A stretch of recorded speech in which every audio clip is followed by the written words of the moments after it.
నమస్కారం. ఈరోజు రాజశేఖర రెడ్డి గారి 16వ వర్ధంతి. ఈ సందర్భంగా ఇక్కడికి రాజశేఖర రెడ్డి గారికి నివాళులు అర్పించడానికి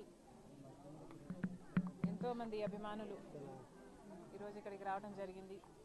వారందరికీ కృతజ్ఞతలు చెప్పుకుంటూ, రాలేకపోయిన వారికి కూడా రాజశేఖర రెడ్డి గారిని ఎంతో ప్రేమించిన వారు ఎంతోమంది ఉన్నారు. ఎంతోమంది కోట్ల మంది ప్రజల గుండెల్లో రాజశేఖర రెడ్డి గారు ఉన్నారు. వాళ్ళ ఇళ్లలో దేవుల పటాల పక్కన రాజశేఖర రెడ్డి గారు పెట్టుకున్న వారు ఉన్నారు. ఆయన అద్భుతమైన పథకాల వల్ల లబ్ధి పొందిన వాళ్ళు ఎంతోమంది ఉన్నారు. వాళ్ళందరికీ కూడా రాజశేఖర రెడ్డి గారి మీద ఉన్న వారికి ఉన్న అభిమానానికై మనస్ఫూర్తిగా కృతజ్ఞతలు చెప్పుకుంటున్నాం.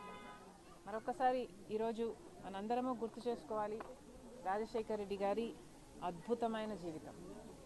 దేవుడు రాజశేఖర రెడ్డి గారిని ఎంత గొప్పగా వాడుకున్నారో.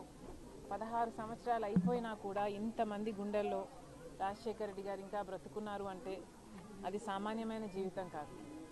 ఆరోగ్యశ్రీ అయినా, రైతులకి ఉచితంగా విద్యుత్ అయినా, ఫీజు రీయింబర్స్మెంట్ అయినా, ఇలాంటి ఎన్నో అద్భుతమైన పథకాలు రాజశేఖర రెడ్డి గారి గుండెల్లో నుంచి పుట్టిన పథకాలు. వాటన్నిటిని బట్టి మరొకసారి దేవునికే give him all the glory. ఇంత అద్భుతమైన జీవితం రాజశేఖర రెడ్డి గారికి ఇచ్చారు.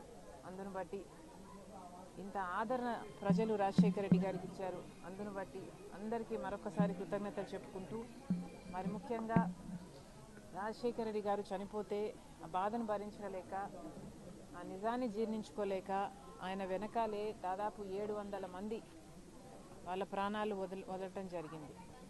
వాళ్ళందరికీ కూడా, వారి కుటుంబాలందరికీ కూడా ఈరోజు రాజశేఖర రెడ్డి గారి కుటుంబం, రాజశేఖర రెడ్డి గారి అభిమానులు మనస్ఫూర్తిగా నివాళులు అర్పిస్తున్నాం.